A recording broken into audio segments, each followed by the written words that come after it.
Today, it's all about the film Into the Spider-Verse and why I think it's fantastic. More specifically, what I think is the secret sauce that makes it all work.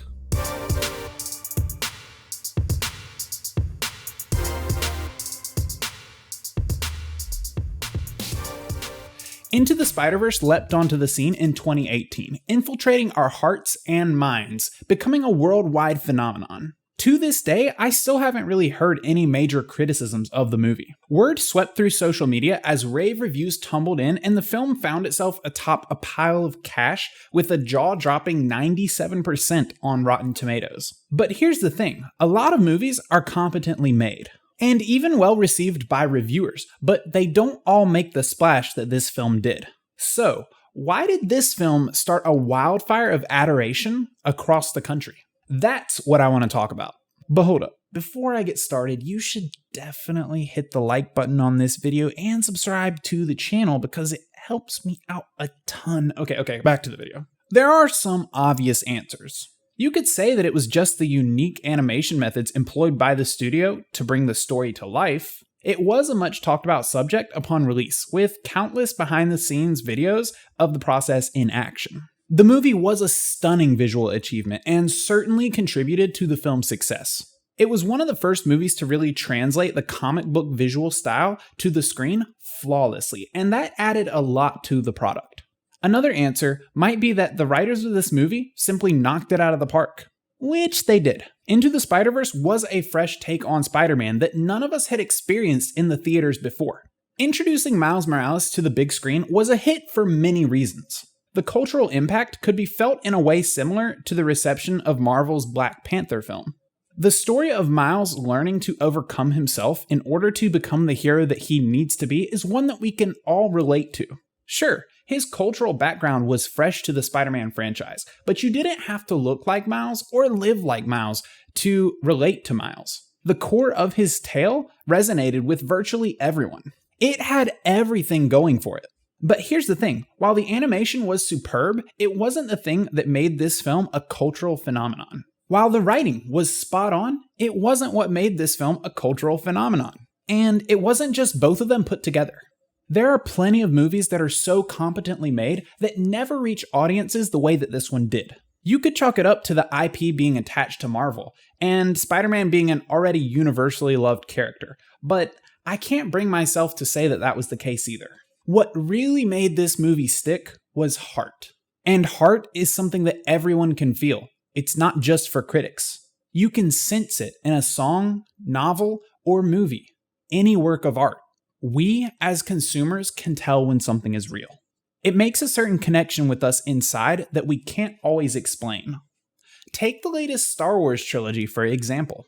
I'm not here to take it apart critically, but I think the majority of people found that it didn't really sit right, despite having a great many competent pieces.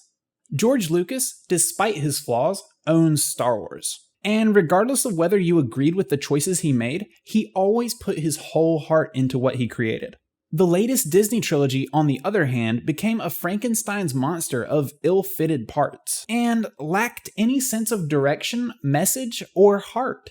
It was constructed in a studio by people that showed us through their work that they didn't really understand the source material, and the proof of that is in the reception that the films got from fans. Now, on the other end of the spectrum, look at the first Guardians of the Galaxy film. No one saw it coming, and no one believed in it, but it was a product of vision, a passion project. Art, in its purest form, often requires singular vision, and the highest art requires laser-focused dedication. Guardians of the Galaxy has a lot in common with Into the Spider-Verse, but the most important one is heart. It relates to the average viewer in a way that invests you in its characters, despite the fact that they're a bunch of aliens in space. All the essential human elements are there. A project like Into the Spider-Verse, Guardians of the Galaxy, or even one of my favorite TV shows, Avatar: The Last Airbender, succeed not on competence alone, but with a secret sauce. That sauce varies in recipe from project to project, but the number one ingredient is always the passion of the people behind it. In each instance, the directors were allowed to run with their vision and see it through to the end. And in turn, they imbued their staff with the energy and freedom to create their own personal masterpieces, which in turn fit together like puzzle pieces to form the tidal wave that would sweep across the culture. Now, obviously, this is a very hard thing to achieve. It requires a very talented team behind the project, and it requires an intensity of vision that can barge through those pesky studio executives and convince them to give you the reins. That's why movies like these are so few and far between. So many things have to come together. But I don't think that means that you shouldn't try. These are the stilts that your art will stand on. Whether you're alone in your room working on your book, at your easel, or on the set of the next blockbuster, the through line remains the same. I'm not saying that as creatives we should all barrel through any opposition to ensure that we're the sole dictators of our project, only adhering to our own vision. And I'm really not here to harp on the importance of creative control. What I'm really saying is that teamwork and purity of vision are huge pieces to the puzzle of a successful piece of art. There are a lot of projects that probably have all of these elements present, but don't skyrocket to success, or aren't even good pieces of art. I'm not saying that having these things will make you rich, but I am saying that without them, the ceiling will be a lot harder to shatter. Thank you guys for watching this video. If you enjoy content like this, don't forget to subscribe and like the video, and check back every week for new content. I'll see you guys in the next one.